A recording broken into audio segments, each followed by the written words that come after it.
Chaque année, plus de 30 milliards de tonnes de béton sont produites, formant tout des infrastructures monumentales au réseau souterrain caché sous nos pieds.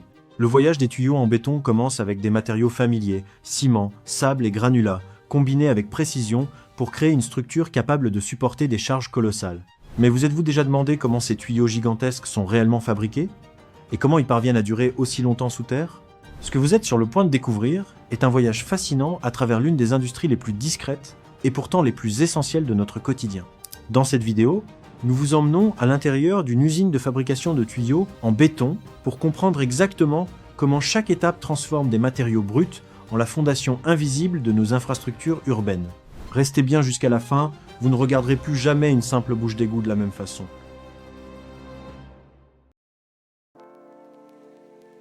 Chaque année, les systèmes de drainage et les infrastructures souterraines du monde entier gèrent des milliards de mètres cubes d'eau. Une grande partie circulant à travers des tuyaux en béton enterrés profondément sous la surface.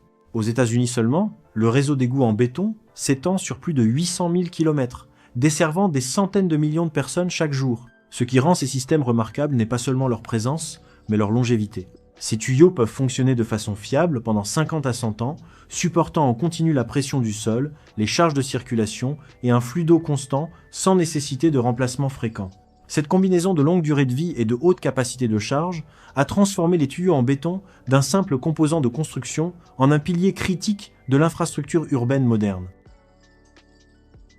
Le voyage de fabrication commence avec 4 matériaux fondamentaux: le ciment Portland, le sable, l'eau et des granulats grossiers comme la pierre concassée ou le gravier. Parmi eux, 60 à 70% du mélange se compose de pierre et de gravier provenant de carrières proches de l'usine, concassées et calibrées pour garantir une distribution de charges stable. Environ 10 à 20% du mélange est constitué de sable fin, lavé et tamisé pour éliminer argile et impuretés, améliorant la densité et l'adhérence entre les composants. Le ciment représente environ 10 à 15% du mélange, jouant le rôle d'agent liant principal. Une fois sélectionnés, tous les matériaux passent par des étapes de tamisage et de calibration de l'humidité avant le mélange. Le ciment est conservé dans des silos hermétiques à humidité contrôlée pour éviter tout agglomérat, tandis que sable et granulats sont stockés dans des zones sèches et bien ventilées. C'est l'une des étapes les plus critiques, car même de légers écarts de proportion ou d'humidité peuvent créer des vides, réduire la densité ou affaiblir l'intégrité structurelle de la paroi du tuyau. Le ciment est transporté depuis les silos de stockage vers la zone de dosage, où il est combiné au sable, au granulat et à l'eau. L'ensemble du processus est contrôlé par un système de dosage automatisé, garantissant que chaque composant est mesuré précisément selon le ratio du mélange conçu. La marge d'erreur admissible est extrêmement faible, généralement pas plus d'1%, car même de légères variations dans la teneur en eau ou en ciment peuvent réduire significativement la résistance à la compression, le facteur clé déterminant la capacité de charge du tuyau. À l'intérieur de mélangeurs à force ou de tambours rotatifs horizontaux, des pales en acier tournent avec un couple élevé, générant un mouvement turbulent qui permet à la pâte de ciment d'enrober uniformément chaque particule de granulat. Cette étape ne se limite pas au mélange des matériaux. Elle initie également l'hydratation, la réaction chimique entre le ciment et l'eau qui commence à former des liaisons microscopiques au sein de la structure. Le temps de mélange varie généralement de 30 à 90 secondes, mais doit être suffisant pour garantir une uniformité complète du lot. Une fois la préparation du matériau terminée, la ligne de production se tourne vers la formation du système de renforcement interne. L'acier est fourni en bobines, présentant une courbure résiduelle issue du processus de laminage. Ces bobines sont introduites dans des machines de redressage où une série de rouleaux applique une pression continue pour aligner progressivement chaque segment, stabilisant la structure interne de l'acier et réduisant le risque de déformation sous charge.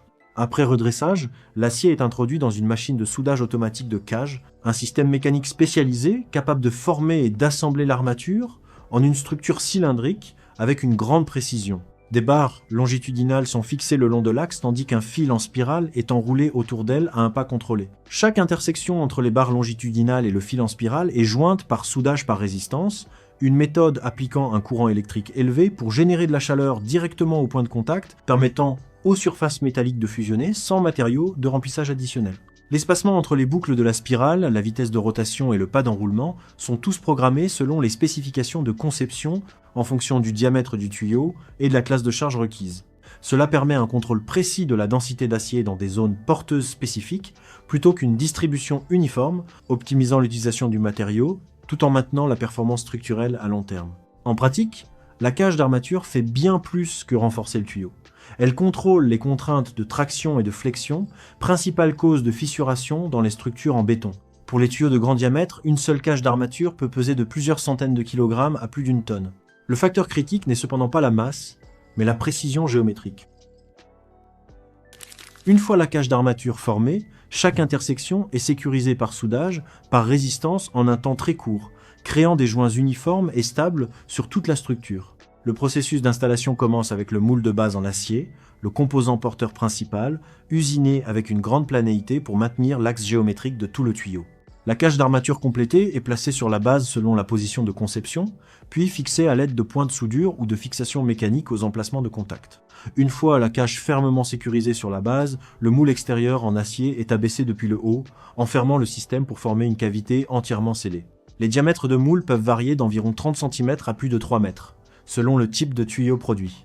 Tout au long de l'installation, la cage d'armature doit rester centrée et ne pas entrer en contact avec les parois du moule. Des entretoises sont utilisées pour maintenir un espace uniforme autour de la cage, formant une couverture de béton protectrice. Cet espacement affecte directement la résistance à la corrosion et la durabilité à long terme de la structure exposée à l'humidité et aux conditions chimiques du sol. Une fois le moule entièrement fermé et le système de renforcement maintenu en position, le mélange de béton est introduit dans la cavité via une trémie ou un système de distribution rotatif. Avec une faible teneur en humidité et une haute rigidité, le matériau ne s'écoule pas de lui-même mais est placé de façon circonférentielle, se déplaçant autour de l'axe du moule pour remplir toute la cavité de manière contrôlée. Immédiatement après la mise en place, le moule commence à tourner à une vitesse stable, générant une force qui dirige le matériau vers l'extérieur, contre la paroi du moule. Ce mouvement répartit le béton uniformément sur toute la circonférence, formant une couche continue dont l'épaisseur est contrôlée selon la conception. Un effet important de ce processus est la stabilisation des plus grosses particules de granulats, tandis que les plus petites remplissent les espaces entre elles, améliorant la densité globale sans nécessité de compactage mécanique intense. La vitesse de rotation n'est pas fixe mais ajustée selon le diamètre du tuyau et l'épaisseur de la paroi. Pour les grands tuyaux, des vitesses plus basses sont utilisées avec un temps de rotation plus long pour assurer une distribution uniforme. Une fois que le béton a acquis suffisamment de résistance initiale pour tenir sa forme, le processus de démoulage commence dans des conditions strictement contrôlées. Le moule extérieur est ouvert en premier à l'aide de systèmes mécaniques ou hydrauliques, se séparant progressivement de la surface du tuyau pour minimiser les forces latérales pouvant affecter la structure encore jeune.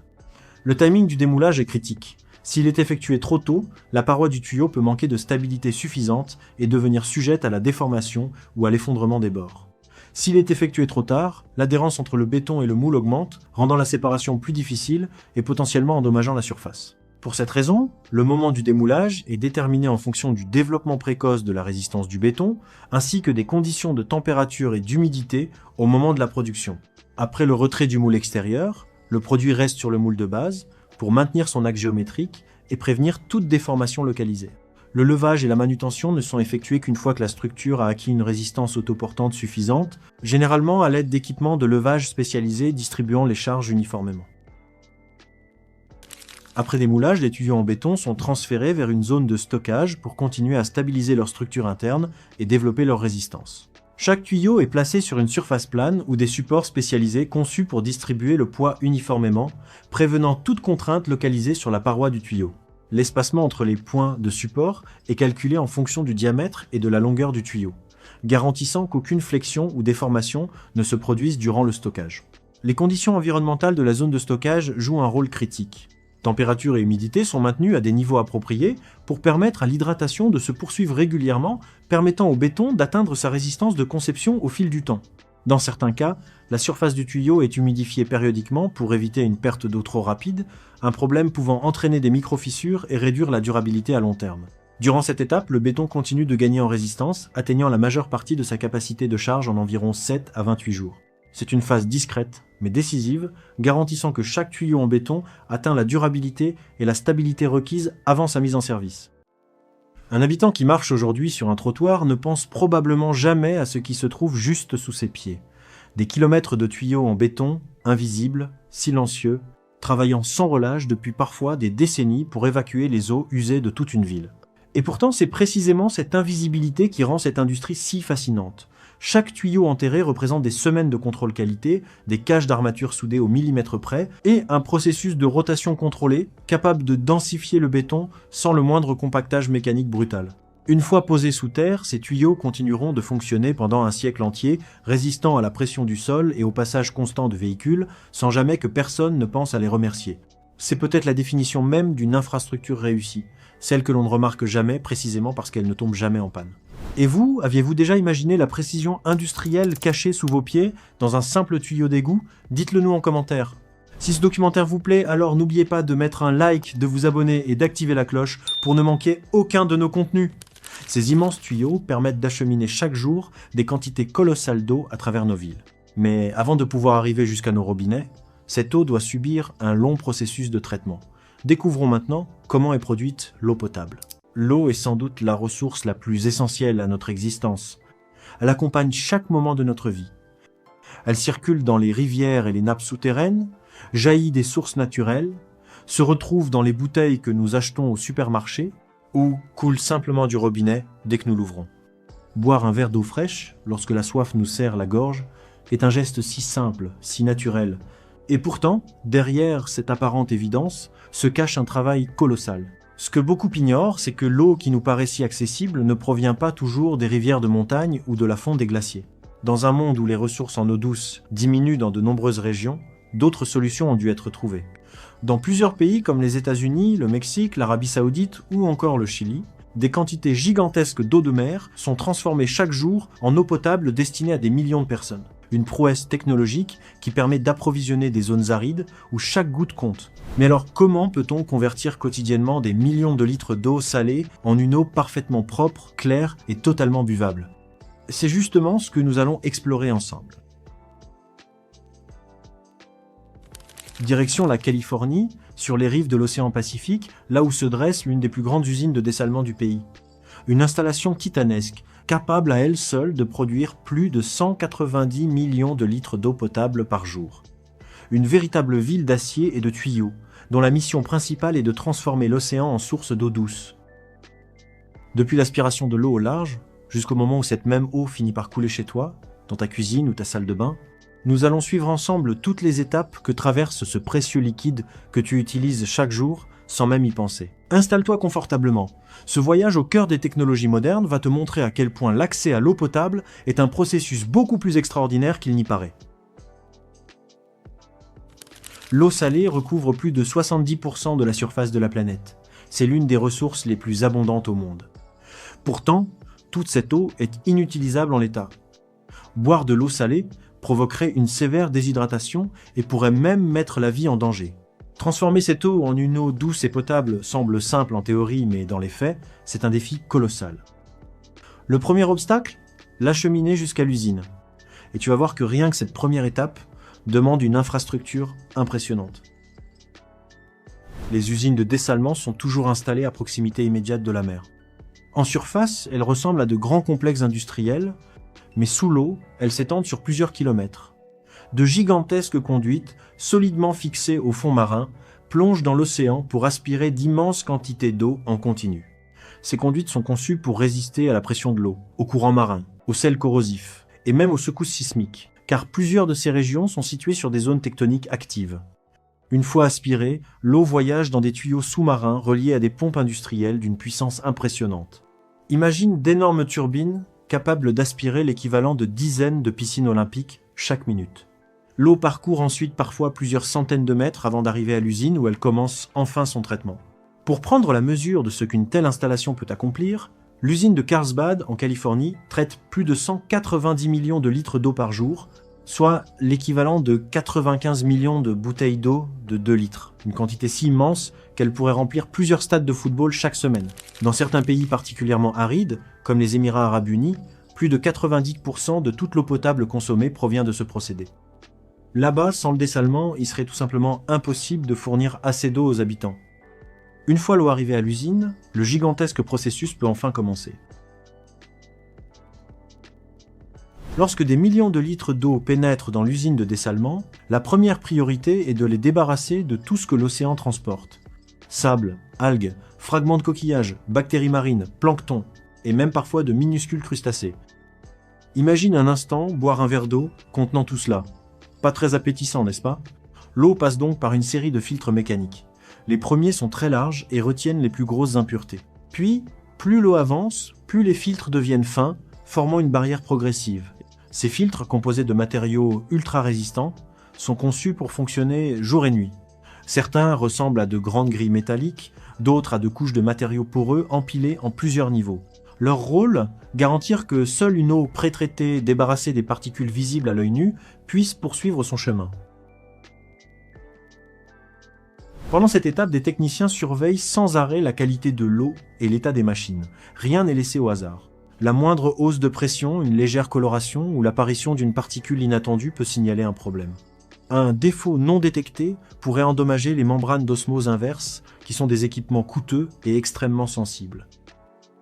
Une fois les impuretés grossières éliminées, l'eau est enfin prête pour l'étape la plus spectaculaire du traitement, l'élimination du sel. L'eau est désormais propre, mais pas encore potable. Elle reste salée.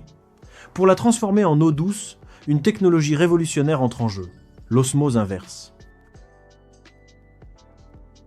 Le principe est fascinant. L'eau est poussée à travers des membranes spéciales, dont les pores mesurent à peine quelques nanomètres. Ces membranes sont si fines qu'elles ne laissent passer que les molécules d'eau. Tout le reste, le sel, les minéraux, les ions, les polluants, restent bloqués du mauvais côté. Pour forcer l'eau à travers ces membranes, il faut exercer une pression énorme, parfois supérieure à 70 bars. C'est l'équivalent de la pression exercée à 700 mètres sous l'eau. Seules des pompes industrielles surdimensionnées sont capables de produire une telle force. À la sortie, l'eau obtenue est presque totalement douce. L'osmose inverse élimine jusqu'à 99% du sel. Ce qui reste de l'autre côté de la membrane est appelé saumure, une eau extrêmement salée, bien plus concentrée que l'eau de mer. Cette saumure est ensuite renvoyée à l'océan, mais pas n'importe comment. Elle est soigneusement diluée et rejetée dans des zones où le courant marin est fort, pour éviter qu'elle ne perturbe les habitats naturels ou n'endommage l'écosystème marin. Maintenant que l'eau est devenue douce, une nouvelle série d'étapes commence pour la rendre totalement potable. Une eau douce n'est pas forcément une eau propre. Même après l'osmose inverse, il peut rester des traces de virus ou de bactéries invisibles à l'œil nu, et lorsqu'il s'agit de santé publique, la moindre bactérie peut devenir un problème majeur. Pour éliminer tout organisme pouvant présenter un danger, les usines utilisent plusieurs méthodes de désinfection. La première consiste à exposer l'eau à de puissants rayons ultraviolets. Ces rayons détruisent l'ADN des micro-organismes, empêchant toute reproduction. C'est un procédé très efficace qui n'ajoute aucun produit chimique et ne modifie pas le goût de l'eau. Certaines usines complètent ce traitement par une très faible dose de chlore ou de dérivés chlorés, juste assez pour assurer une protection supplémentaire pendant le transport dans les canalisations. Ce dosage est soigneusement contrôlé et n'a rien à voir avec la forte odeur de chlore que l'on retrouve dans une piscine. L'eau est maintenant stérilisée, mais elle est trop pure pour être consommée telle qu'elle. L'étape suivante consiste à reminéraliser l'eau. En effet, les membranes d'osmose inverse ont retiré pratiquement tout. Le sel, les impuretés, mais aussi les minéraux essentiels. Une eau dépourvue de minéraux serait non seulement fade, mais aussi peu recommandée pour une consommation quotidienne. Pour y remédier, des doses précises de calcium, de magnésium ou encore de potassium sont ajoutées. Ces minéraux sont essentiels au bon fonctionnement de notre organisme. Ils renforcent nos os, contribuent à l'hydratation et améliorent même le goût de l'eau. Les machines de minéralisation ajoutent ces éléments en quantité calculée au milligramme près, suivant des normes sanitaires extrêmement strictes. C'est cette étape qui redonne à l'eau son équilibre naturel, sa saveur neutre et agréable, et sa qualité comparable à celle des meilleures eaux de source. Avant d'être autorisée à sortir de l'usine, l'eau doit encore passer par une série de contrôles rigoureux. Les ingénieurs prélèvent des échantillons à différents stades du processus et les analysent dans des laboratoires internes. Ils vérifient la présence éventuelle de bactéries, la pureté chimique, la teneur en minéraux, le pH, la conductivité et même la transparence de l'eau. Chaque paramètre doit respecter des normes internationales très strictes. Si tout est conforme, l'eau est enfin transférée vers de gigantesques réservoirs, souvent enterrés, pour éviter l'évaporation et les variations de température. Ces réservoirs servent de réserve tampon pour garantir un débit continu dans les canalisations. À partir de ces réservoirs, l'eau potable commence son dernier voyage. Elle est injectée dans un vaste réseau de conduites souterraines qui parcourt villes, villages, zones industrielles et quartiers résidentiels. Certaines de ces canalisations courent sur des centaines de kilomètres, traversant tunnels, vallées, stations de pompage et zones désertiques. Tout est pensé pour que l'eau arrive chez toi avec la même qualité que lorsqu'elle a quitté l'usine. Arrivée dans les zones habitées, L'eau passe par de petites stations de contrôle qui garantissent que rien ne s'est altéré en chemin. Puis elle circule dans le réseau urbain avant d'atteindre ton robinet. Et voilà, maintenant tu connais le parcours complet de l'eau, depuis les profondeurs de l'océan jusqu'au verre que tu tiens dans ta main. La prochaine fois que tu ouvriras ton robinet, prends un instant pour y penser.